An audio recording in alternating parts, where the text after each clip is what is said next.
Bom dia, boa tarde, boa noite. Uma alegria estar aqui com vocês, né? Eu sou o André Silva, conselheiro do CREMERS, representando o nosso Conselho Regional de Medicina do Rio Grande do Sul.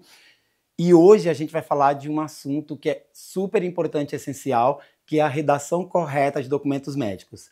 Antes de mais nada, eu quero que vocês, né, por favor, né, ativem sininhos para notificações do canal do CREMERS, compartilhem, né, com os colegas médicos aí, e né, o chat está aberto desde já para a gente trocar uma ideia e tirar as dúvidas, né, em tempo real.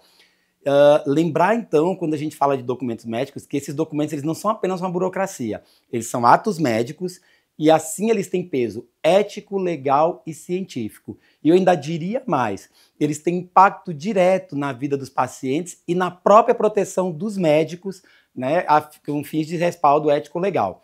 Durante a nossa aula eu vou trazer algumas normas atualizadas, exemplos práticos e mesmo checklists simples para o dia a dia.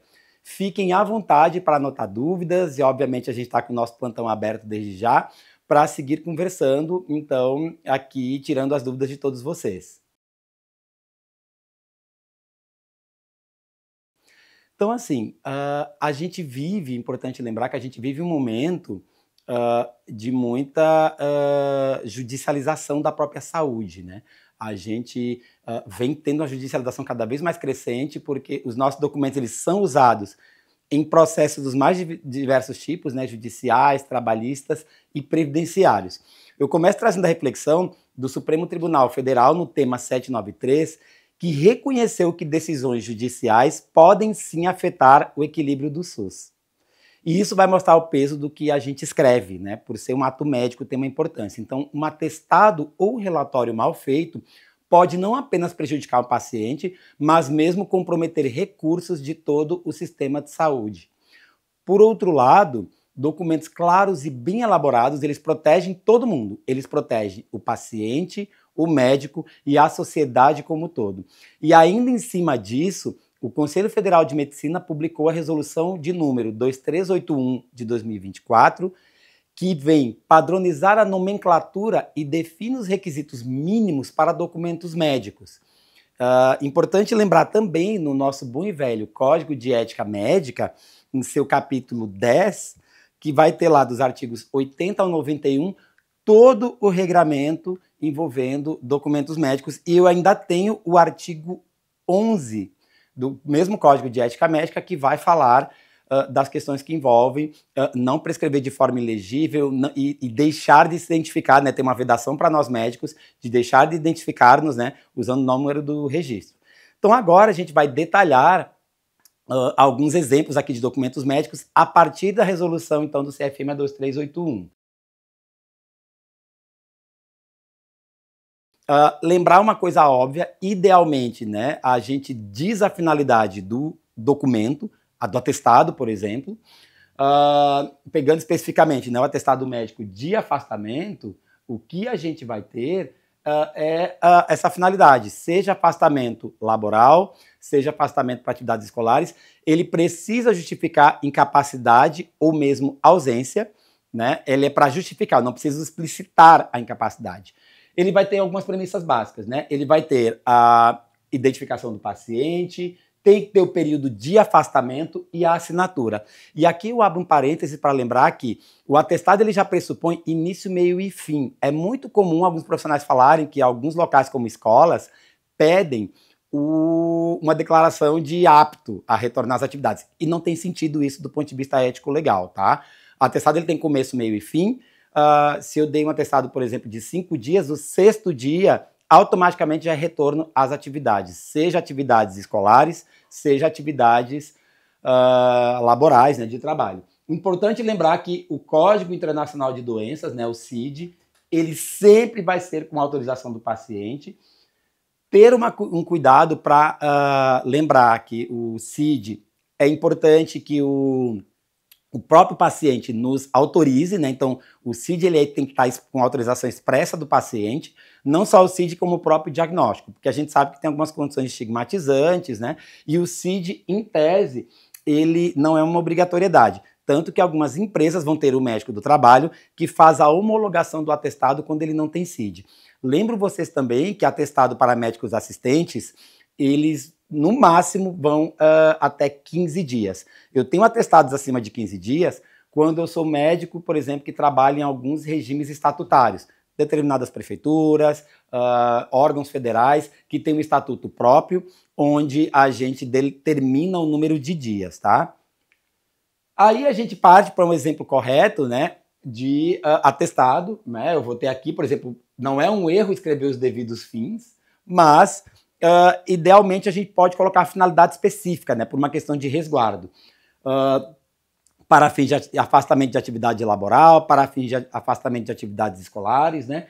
Coloca o nome do paciente, pode colocar CPF. Quando é paciente usuário do SUS, o próprio Cartão Nacional de Saúde, o CNS, né? Foi atendido nessa data, foi atendido neste serviço, neste ambulatório, nesta UPA, neste hospital, e se coloca, né, o afastamento, né, e a inaptidão para o trabalho por X dias, né? Datar e assinar e, obviamente, sempre ter o número de registro para não né, incorrer em infração ao artigo 11 do Código de Ética Médica. Sobre a declaração de comparecimento, que é uma dúvida muito comum, ela serve apenas para confirmar a presença, ela não tem diagnóstico nem CID, e aí tem uma questão que algumas empresas tendem a não aceitar, e às vezes o paciente pede, então eu preciso do atestado do dia inteiro. Pode ser dado, porém eu trago uma alerta para vocês, né? Alguns lembretes gerais sobre documentos médicos, né? O primeiro, obviamente, é o cuidado com a linguagem técnica, independente do tipo de atestado ou de parecer que vai ser emitido por vocês. Tem que estar claro, né, em linguagem técnica. A gente só usa abreviatura para condições conhecidas como hipertensão arterial sistêmica, diabetes mellitus, que já a gente conhece, né, são siglas, né, o HS, DM, muito conhecidas no meio médico. Então a gente só usa né, siglas conhecidas. Tenham cuidado com a linguagem, evita termos coloquiais, então é importante lembrar isso.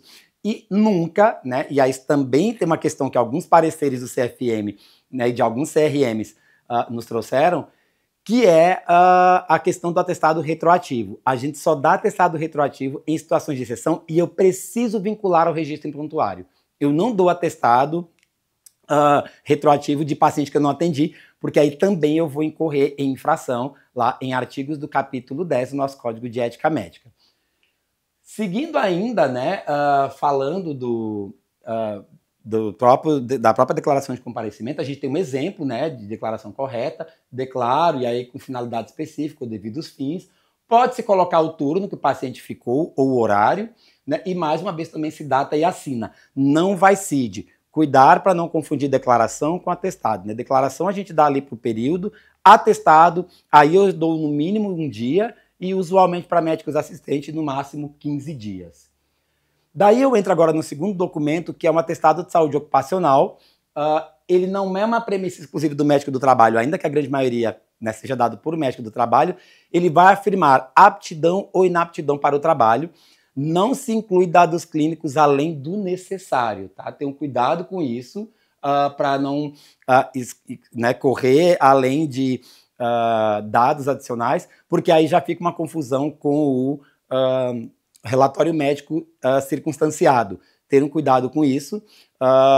Tem alguns regramentos, né, as normas regulamentadoras, que vão falar que, dependendo do número de pacientes, quem tem que dar esse atestado é o médico do trabalho, né? E eu trago o ASO aqui porque eu vou ter o ASO admissional, vou ter o demissional e vou ter o periódico. E usualmente tem um regramento que envolve os riscos, né, trabalhistas, né, de risco ergonômico, risco biológico, que a gente pode explicitar, né? Aqui eu trago, por exemplo, né, declaro para os devidos fins, um exemplo aqui de ASO, que o paciente, né, Pedro Souza, foi avaliado conforme o PCMSO e está apto para exercer sua função de.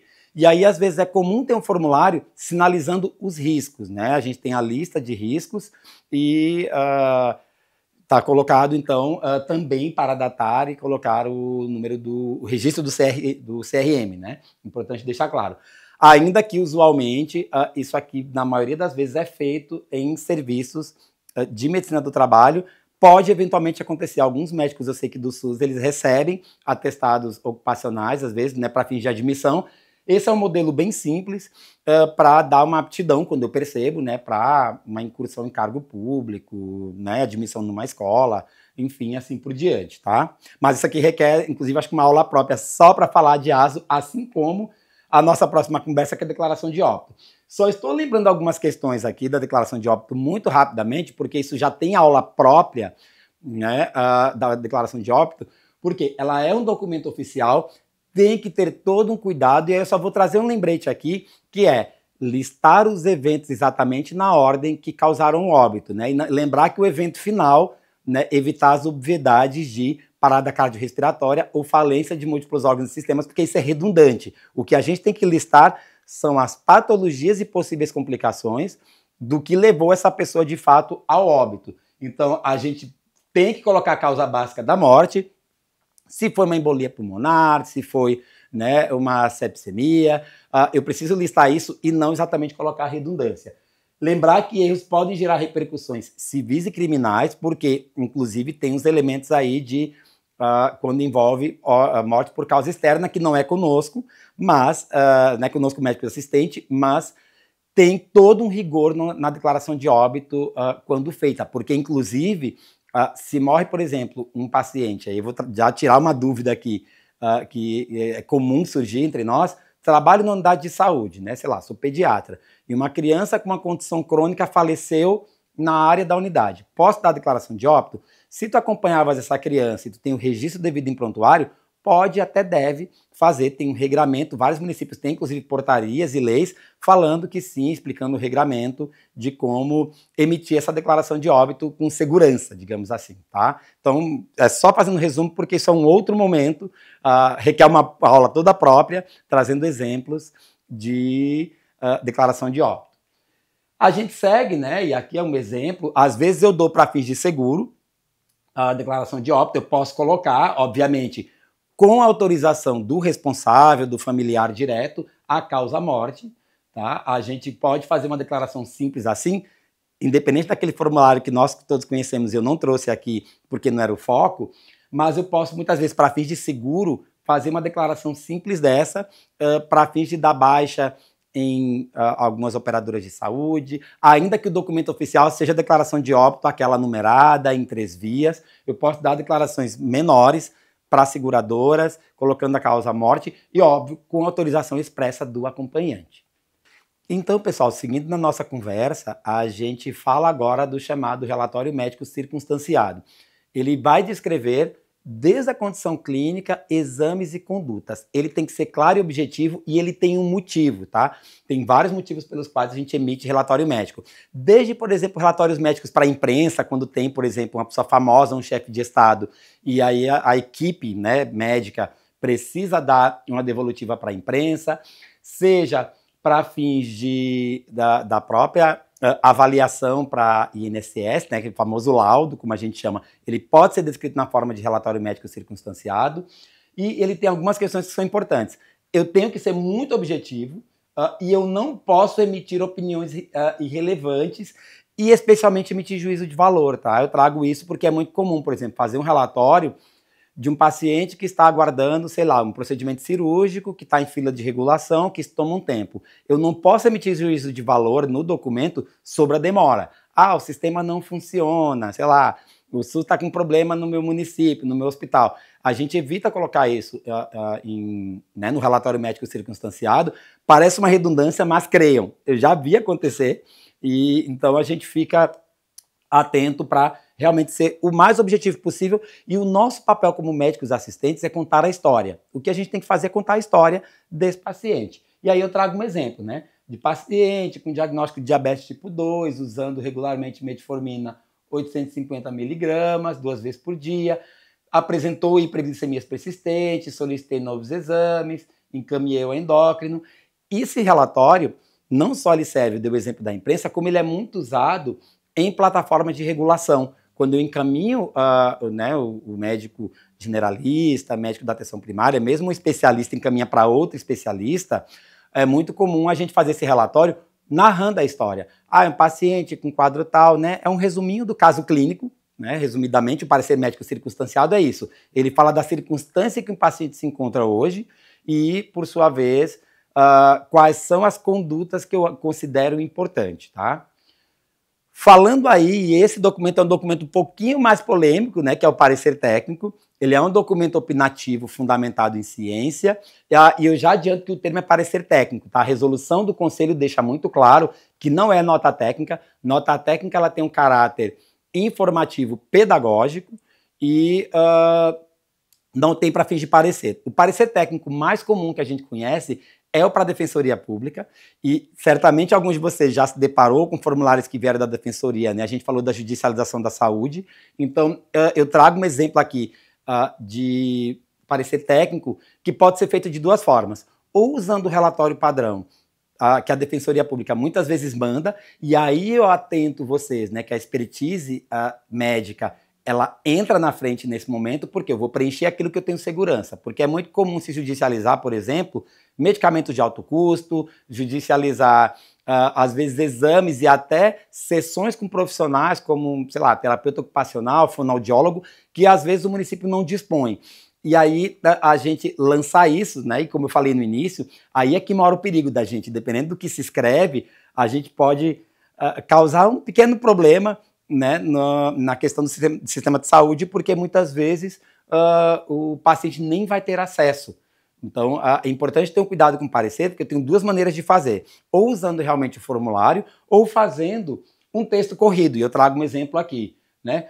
Em resposta à solicitação da Defensoria Pública, né? Na Defensoria Pública tem o NUDES, que é o Núcleo de Defesa da Saúde. Opino que não há evidência científica para o uso do medicamento X no tratamento da condição Y, conforme diretriz da OMS e sociedades científicas. Então, a gente pode, inclusive, citar a literatura para, inclusive, indeferir o pedido, tá? A gente pode deferir com base em evidência ou indeferir, porque o parecer técnico, gente, ele pode entrar, inclusive, para medicamentos que ainda não foram reconhecidos pela Anvisa, né? Porque antes de chegar na Anvisa, na Agência Nacional de Vigilância Sanitária, a gente tem o CONITEC, que é o Comitê Nacional de Incorporação de Tecnologias para o SUS. Então, alguns medicamentos, independente de onde se use, quimioterápico, por exemplo, é muito comum, eles passam no CONITEC, o CONITEC incorpora, e aí sim ele acaba sendo reconhecido. Então, o que acontece é que eu posso deferir usando o referencial teórico ou indeferir, como é o exemplo aqui que a gente tem, né? Não tem uma evidência científica robusta, e ter um cuidado com isso, tá? E, obviamente, deixar muito claro para o paciente, porque a judicialização que a gente faz, a gente funciona como uma espécie de, vou chamar perito aqui. A gente é a pessoa que vai dar ok dentro da nossa expertise. Algumas vezes nós não vamos ter segurança para fazer tudo isso, e é uma situação que realmente ela vem ocorrendo de maneira crescente. Então, ter um cuidado com isso, tá? Seguindo na nossa conversa, a gente tem o laudo médico. Aí o famoso laudo, ele lembra muito o relatório médico circunstanciado, só que aqui a gente vai descrever, né, os fatos, vai contar a história clínica, vai contar, né, vai descrever os exames complementares e não emite opinião pessoal, tá? O que eu quero dizer com isso? É muito comum, falando da judicialização, é muito comum às vezes os pacientes virem, né, e certamente já aconteceu com vocês, dos pacientes virem falando, o advogado disse que tem que constar no laudo que eu estou incapaz. Essa incapacidade quem vai dar é o perito. É em outro local, seja perito judicial, seja perito no INSS, não cabe a nós, médicos assistentes, fazermos, né, emitirmos essa opinião. O que a gente faz é contar a história. Se a pessoa tem limitação funcional, se a pessoa está restrita para fazer determinadas atividades, isso a gente pode contar. Essa pessoa não consegue fazer transporte manual de peso. A gente pode descrever e contar aí o tipo de lesão e explicar as limitações. O que a gente não faz é dar incapacidade ou, principalmente, se eu for, né, considerar, voltando lá para a discussão do atestado de afastamento, dar tempo indeterminado. Não é a gente que determina isso. O que a gente faz aqui no laudo é contar a história. Né? Paciente tal, CPF tal, apresenta condições de saúde XYZ, com limitação funcional para fazer atividades tais. O máximo que a gente pode fazer é, porventura, recomendar readequação ao regime de trabalho. Aí eu posso falar, por exemplo, uma pessoa, sei lá, com problemas vasculares, né, com varizes. Dependendo, eu posso até sinalizar a questão do muito tempo sentado, muito tempo em pé na jornada de trabalho, e a gente pode recomendar, ainda que provavelmente essa pessoa vai passar pelo médico do trabalho, porque também tem o atestado aí de readequação. que o médico do trabalho emite. Então, ter um cuidado com isso, tá? De não emitir a opinião pessoal, ou seja nossa, seja do advogado, que é muito comum às vezes vir a assessoria jurídica falando, tem que constar incapacidade. Não, não somos nós que falamos isso, a gente fala das limitações e das dificuldades que esse paciente porventura tenha, tá? É assim que a gente faz a redação. Seguindo então falando, né, do laudo correto, aqui eu trago um exemplo, claro, eu peguei aqui um pedaço, trazendo, né, a descrição do exame físico, vocês vão colocar exame físico, podem colocar um resumo do laudo radiográfico, colocar, né, uma artrose grau 3, conforme o laudo radiográfico, e só. Eu não coloco inaptidão, posso falar que essa pessoa tem dificuldade de deambular, né, isso eu posso fazer, mas eu não foco em dar incapacidade e principalmente focar no tempo, né, tempo indeterminado ou X dias. A gente faz X dias no atestado médico de afastamento, porque aí se essa pessoa vai ganhar, né, 15 dias com vistas à INSS, aí eu vou realmente afastar os 15 dias, o 16º automaticamente vira INSS, né, conforme as consolidações das leis trabalhistas, né, CLT, e aí eu coloco o CID, obviamente, com autorização do paciente, tá? Seguindo, então, na discussão, tem um documento que é de suma importância, que é o resumo ou sumário de alta, nota de alta. Ele vai constar, também requer, acho que uma aula à parte, porque ele vai ter uma síntese de internação e orientações pós-alta. A gente vem debatendo, inclusive, dentro aqui do próprio CREMES, falando sobre talvez descrito em forma de parecer, e talvez isso ocorra em seguida, falando das questões que envolvem o sumário de alta, né? Quais são os dados mínimos, algumas coisas a resolução do CFM já aponta que itens mínimos, mas a gente está pensando talvez em se debruçar mais e colocar que elementos são importantes para ter na nota de alta, para que chegue, inclusive, em outro médico, né? Seja o médico do ambulatório, o médico do consultório, o próprio médico da atenção primária à saúde. Então, é importante ter, basicamente, assim, o que rolou, né? O que aconteceu nessa internação desse paciente, né? Qual foi a evolução dele, qual foi o tratamento e quais são as orientações pós-alta. Seja orientação, né, de prescrição farmacológica, seja orientação não farmacológica, seja inclusive retornos e exames que estão agendados ou que se recomenda agendamento, porque quando a gente fala em Sistema Único de Saúde, é comum o paciente voltar, né, para a sua unidade de saúde para fim de agendar exames de segmento, consultas de segmento. Então essa orientação ela tem que estar bem descrita na nota de alta, porque a nota de alta ela tem um papel super importante. Ela serve para a continuidade do cuidado, seja para a unidade de saúde ou até mesmo para serviço de atendimento domiciliar, como o programa Melhor em Casa, por exemplo, que às vezes faz a transição do cuidado do hospital para a unidade de saúde. Importante ter isso claro, tá? Aqui eu trago um exemplo, né, bem resumidinho, de paciente internado por pneumonia comunitária grave, evolui com melhora clínica após 7 dias de antibiótico terapia, e aí pode descrever qual foi o antibiótico dado, né, recebe alta em bom estado geral, orientado a manter antibiótico por via oral por 3 dias e retorno ambulatorial em 1 semana. E aí eu posso ser mais específico, esse retorno ambulatorial, se vai ser conosco, no serviço de pneumologia, se vai ser na unidade de saúde, então eu posso detalhar isso na nota de alta. É contar a história do que aconteceu, inclusive eventuais complicações. O paciente evoluiu com sepsis, chegou a ficar, sei lá, 2 dias em unidade de terapia intensiva, chegou a ser entubado, depois foi entubado X dias depois, né? E aí contar essa história de maneira fluida, né? Acho que é importante ficar claro. E aí, gente, então acho que é importante ficar claro, né, que redigir, né, documentos médicos, ele é um ato de cuidado, né? E aí a gente vai ter alguns marcos éticos e legais para falar, né, lembrando do que a gente já falou no início sobre o Código de Ética Médica. Bom, pessoal, então vale lembrar que eu redigindo bem o documento, eu literalmente posso fazer documento para qualquer finalidade. Se eu atestar para uma finalidade específica, eu posso dar um atestado para uma finalidade, por exemplo, de avaliação de sanidade física e mental para adoção de menor, né? Muito comum casais em processo de adoção terem que solicitar atestados de sanidade física e mental. Eu posso dar atestado para curatela, né, ou tutela, né, a curatela para pessoa idosa, tutela para menor de idade. Então eu posso dar, né, um atestado com uma finalidade específica, assim como a gente já falou no início sobre incapacidade né, laboral ou incapacidade de atividades escolares, né? Então isso, pondo a finalidade específica, facilita muito, né, trazendo como uma dica aqui.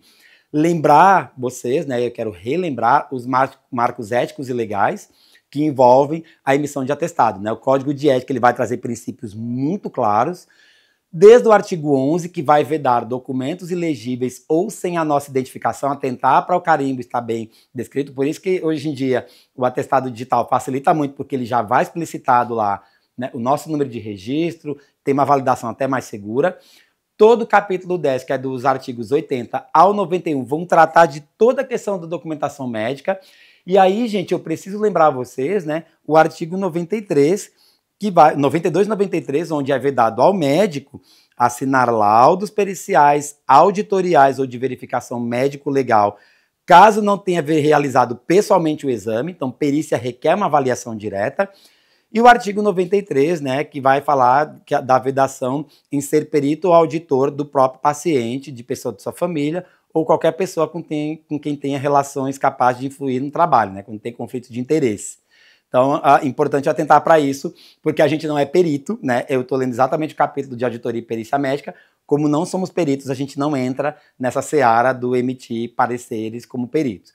A própria resolução do Conselho Federal 2381/2024 vai reforçar os pontos, ela vai trazer todos os documentos que a gente falou aqui, e todos os documentos eles precisam conter a identificação do paciente, né, e nossa, data, horário e assinatura. Né? Os digitais vêm facilitando porque vem assim, relembrando vocês o cuidado com atestados retroativos, né? A gente tem uma ilegalidade aí, porque eu preciso atrelar esse ato médico da emissão do documento a um atendimento, seja telemedicina, seja atendimento presencial. Isso tem que estar descrito, porque no fim das contas, essas próprias normas, elas nos protegem de erros e processos.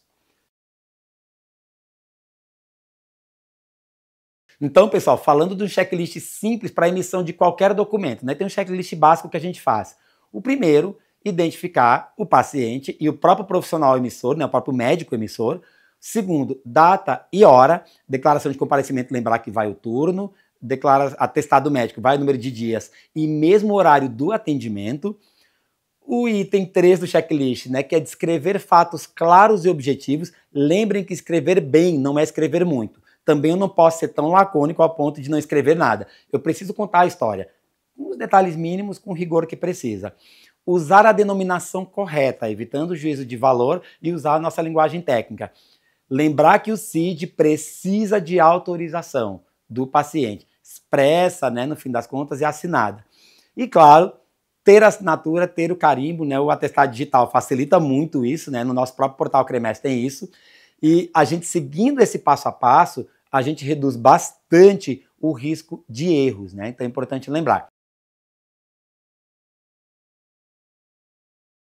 Eu vou falar para vocês só alguns casos práticos que a gente já viu e certamente vocês viram, né, por aí afora, né? Desde atestado sem identificação correta, às vezes o carimbo está ilegível, e aí, gente, isso dá o direito, por exemplo, de uma empresa ou de um serviço de saúde ocupacional, um PCMSO, recusar esse atestado, porque, bom, não está legível. Obviamente, quem faz o atestado à mão, evitar rasuras, por favor, né, tenham cuidado com isso, porque a rasura pode dar margem a estender que o documento foi adulterado. Lembrar que esses documentos que nós emitimos são documentos formais, tenham cuidado com isso. Um outro erro frequente, colocar CID na declaração de comparecimento. A gente tem um risco aqui de quebra de sigilo médico, ter um cuidado com isso, porque a declaração de comparecimento é só para dizer que a pessoa veio. E, inclusive, muitos de vocês devem estar se perguntando, isso já aconteceu, já aconteceu do Conselho de Medicina ou a empresa me acionar perguntando da veracidade de um atestado. Né? Como é que eu procedo?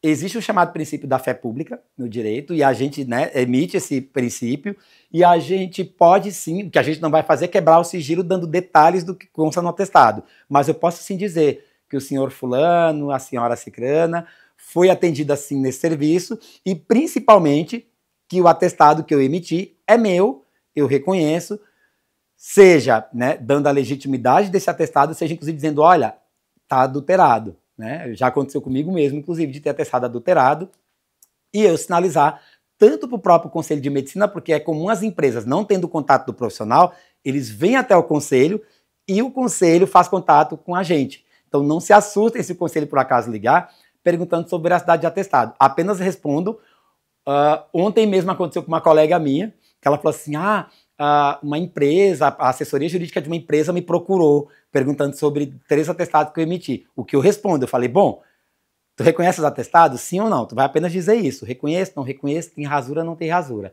Tenham cuidado com isso, tá? Um outro erro frequente, parecer técnico, que é comum ser dado para a defensoria pública, ou seja, para a incorporação de um remédio no hospital, ser chamado de nota técnica. Perante o CFM isso é incorreto, porque nota técnica, ela é nota técnica, a gente chama de informativa.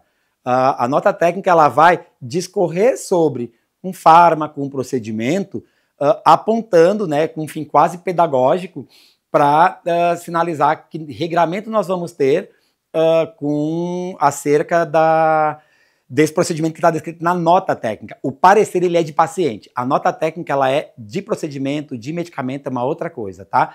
São erros simples, mas dependendo pode ter repercussões graves, né? Porque lembrar que a gente usa isso, né? E esses nossos documentos que emitimos, eles acabam tendo, obviamente, destinos diversos que muitas vezes a gente desconhece, inclusive a própria justiça. Então, assim, caros colegas, importante lembrar, né, que redigir documentos médicos é um ato de cuidado, por mais que a gente esteja no dia a dia correndo, e a literatura científica vai falar que até 55% do nosso tempo a gente está envolvido com burocracia, seja de pedidos de exame, seja de laudo, documentos para convênios, assim por diante. Apesar disso, atentemos para que a gente faça isso com cuidado, porque isso não se trata só de papel. A gente está registrando a história de um paciente, a história de uma vida ali, e também a gente está testando um ato que nós cometemos, né? Um ato médico, seja um atendimento, seja uma avaliação. É uma forma de proteger a nossa profissão, uma forma de nos protegermos, né? Então, lembrar que redigir bem é cuidar do próprio paciente e proteger a medicina acima de tudo. E aí eu trago também como uma reflexão final que escrever bem não é escrever muito. Eu preciso escrever aquilo que é essencial. Então, o CREMES fica super à disposição. Eu agradeço demais a atenção de vocês. E, obviamente, a gente vai conversar no plantão de dúvidas, né? Onde estamos à disposição desde já para trocar uma ideia. Muito obrigado.